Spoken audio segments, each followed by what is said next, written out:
So good morning, everybody, and welcome to the 5th episode of Pepper Presents. Here with us today is the wonderful, inspirational, extremely talented Vikki Jefferies, Proposition Director for PRIMIS, to talk to us about her career and thoughts about women in business.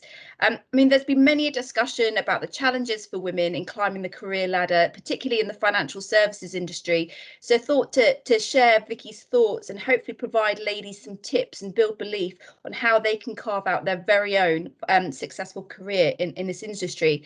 So over to you, Vikki. Thank you so much for joining us today. As I said, appreciate you're extremely busy, but there's a lot of people like myself who are completely wowed by you because you are one of the most career-driven, focused and lovely ladies in this industry. So if we can learn anything from you whatsoever, that would be truly appreciated. So you've been an inspirational figure, I'd say, for all women in the industry for several years. I'm really interested to kind of find out your career journey, what made you start out in financial services, and what do you think has made you so successful? Wow, gosh, what an intro, Caroline. That's absolutely lovely. It's really nice, isn't it, to talk about these sort of subjects that sort of are, less of the technical stuff and more about us as people, because I think that's a really important part of our industry. It's the people that make it. And I'm absolutely honoured to work with so many inspirational people, and particularly some inspirational women. But yeah, let's talk about me and my career. It's not that exciting, really.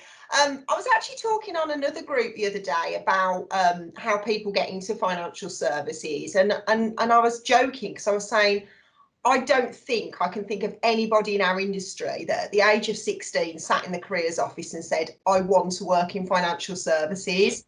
I just don't think that that's a career path that people choose. And often, and it's the same in my case, you almost like just end up in financial services and then find it as a good fit. And that's certainly what happened to me. I started off my career in retail. Then I moved into being an insurance advisor, and I worked in the GI market for 17 years before I ended up in networks. And I think what's kept me in the industry and what's kept me on my career path is just working with brilliant people. I've always worked in businesses where it's a fast-paced environment, really exciting, lots of growth going on, and that motivated me throughout my GI career, and then obviously coming into personal touch and then into PRIMIS. And I think that's what sort of kept me in. I've always taken opportunities. I always say, just say yes and figure it out later. Like, I know there's a lot of research about women where they feel that they need to be like 100% of the attributes on a job spec, and I think men sort of will apply for a job when they're at like 50% and women are more hesitant. But in my career, I've always just gone, yes, I'll give it a try. And I've always just put myself out there and said, I'll go for it. And I think that's sort of like how I've developed and grown lots of different skills. And of course, because I've worked across lots of different product lines within financial services, I've got lots of different skill sets that are transferable. So, Caroline knows this, probably other people listening won't, but I didn't know anything about mortgages until about 7-8 years ago. I'd never worked in that product line at all. So I had to learn on my feet, and I had to spend a lot of time with experts in the industry and just keep absorbing information all the time. And every time I got invited to do something or meet somebody or go on an event, I just said yes. And that's the best way to get knowledge and meet lots of people and have opportunities presented to you. It's very hard at first to start saying yes, because you do get very nervous. We all get nervous, especially when we're outside of our comfort zone. But I find saying yes and working outside of your comfort zone always pays off in the end, even though it's super painful at the start.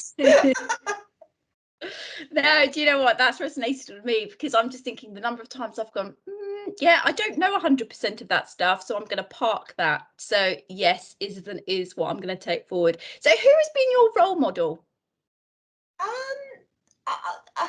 It's really difficult, isn't it? I wouldn't say there was one individual. I mean, I do work for a brilliant boss at the moment. I work for Tony Smith, our COO, and she's an absolutely fantastic, inspirational lady. I could only ever dream to have her skill set and capability. And I've worked with Tony for the last 3 years. It feels like I've known her my whole life. We do have a fantastic working relationship, which is brilliant.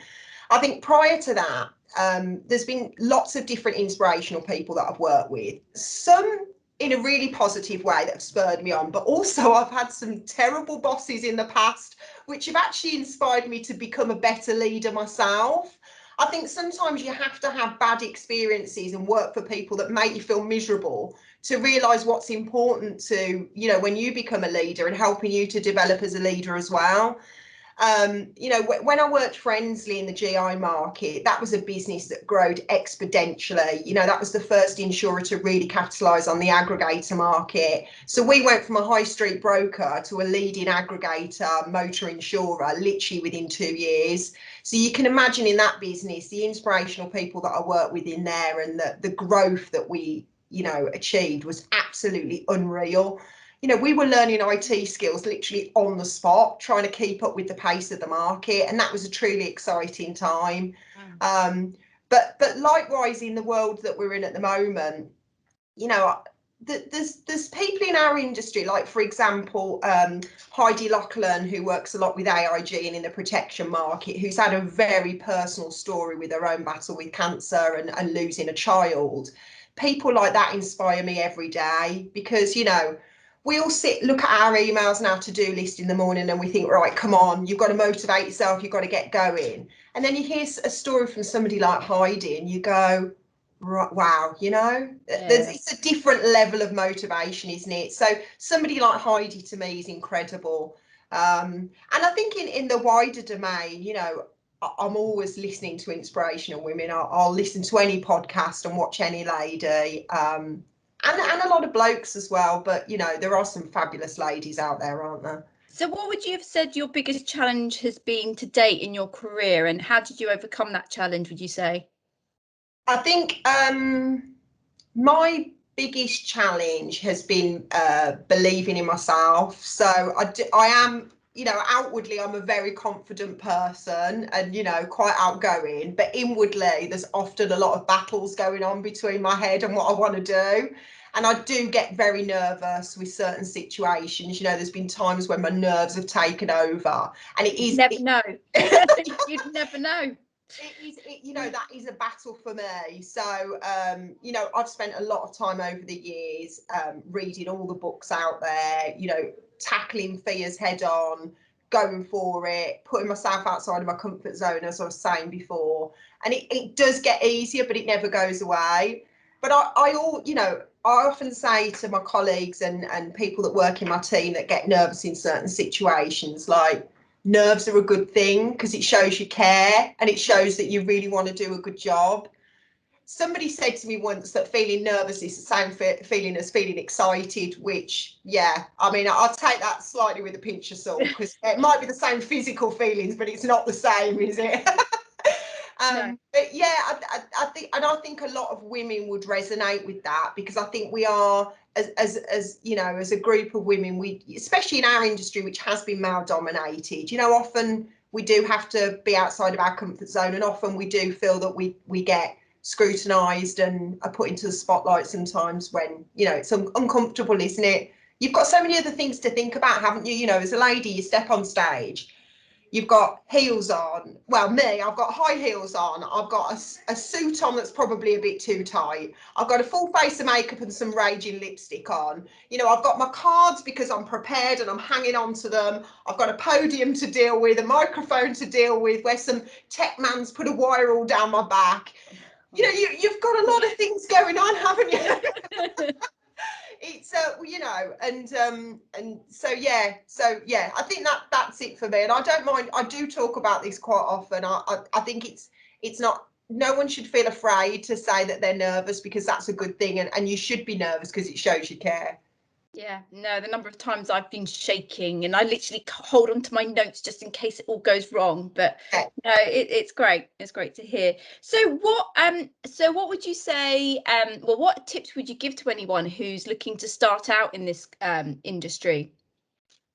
So I think first thing first is to sort of inspire people. Financial services is an absolutely incredible industry. There are so many opportunities. I know so many successful people in our industry, whether that be being a broker and building your own business, whether that be working at a lender and growing lender business, obviously on the protection side and the GI side. And then even in terms of, you know, the technology that we've got going on in our industry at the moment, it's so multifaceted, our industry, and it's so exciting. Although financial services doesn't appear exciting on the outside, it actually is. In financial services, there's always a wide career in terms of skill set, things that are transferable across different areas. So I think first thing first is be inspired. Don't shy away from financial services. It's brilliant. I think for anybody wanting to sort of, you know, take that step into financial services, it's about understanding and learning what is the right avenue for you. Get as much knowledge as possible and understand it. I think it's a well-known fact, and I know the likes of Martin Lewis talk about it, that you know, the younger generation just don't understand. They don't understand how to manage finances, let alone how to buy a house, what a mortgage entails. Then you're going to start on protection conversations. So often younger people that come into our industry are completely blind to what it actually is and what we do, and actually the significance of the job. Because I think, you know, being a broker particularly is an absolute privilege and an honour. The amount of personal information you gain about a client and how you can transform and change their lives, I think is a real privileged role to do. You know, I'm not saying it's NHS level, but it's a brilliant job, isn't it? So I think it's about understanding that, getting as much knowledge as possible. And then I think it's really important for someone coming into FS to work with individuals or businesses that have got a lot of experience, and surround yourself with people with experience. You know, if someone's looking to come in as a broker, there's some brilliant large brokerage businesses that take on apprenticeships, that have got training schemes that really give them the grassroots training and that skill set to be able to do a brilliant job. Certainly we've got that in PRIMIS, and I know some of my other peers have got that as well. So that's a really good ground in place. And I think actually, you know, anyone looking to go into a lender or provider, you know, there's some absolutely fantastic opportunities. Even if it just starts off with, you know, picking up the phones or data inputting or checking cases, this is a brilliant grounding to start your career.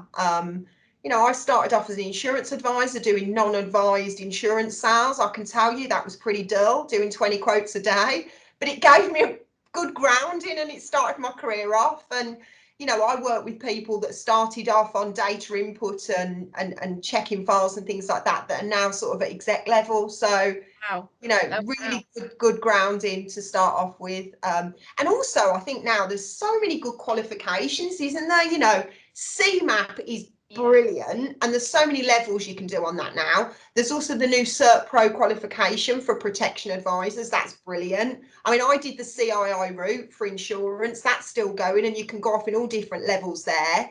And then obviously financial planning and all sorts. We've got some really good qualifications that are really useful, and actually, as I say, a lot of the skills transferable into other industries as well, even if you don't end up a lifer like us, Caroline, and stuck in services forever. Forever. No, that's brilliant. And what, and do you think, and do you actually think, in your opinion now, that being I mean, women go in the industry, but do you think now it's times are kind of changing around, you know, going through that glass ceiling and women are becoming more execs?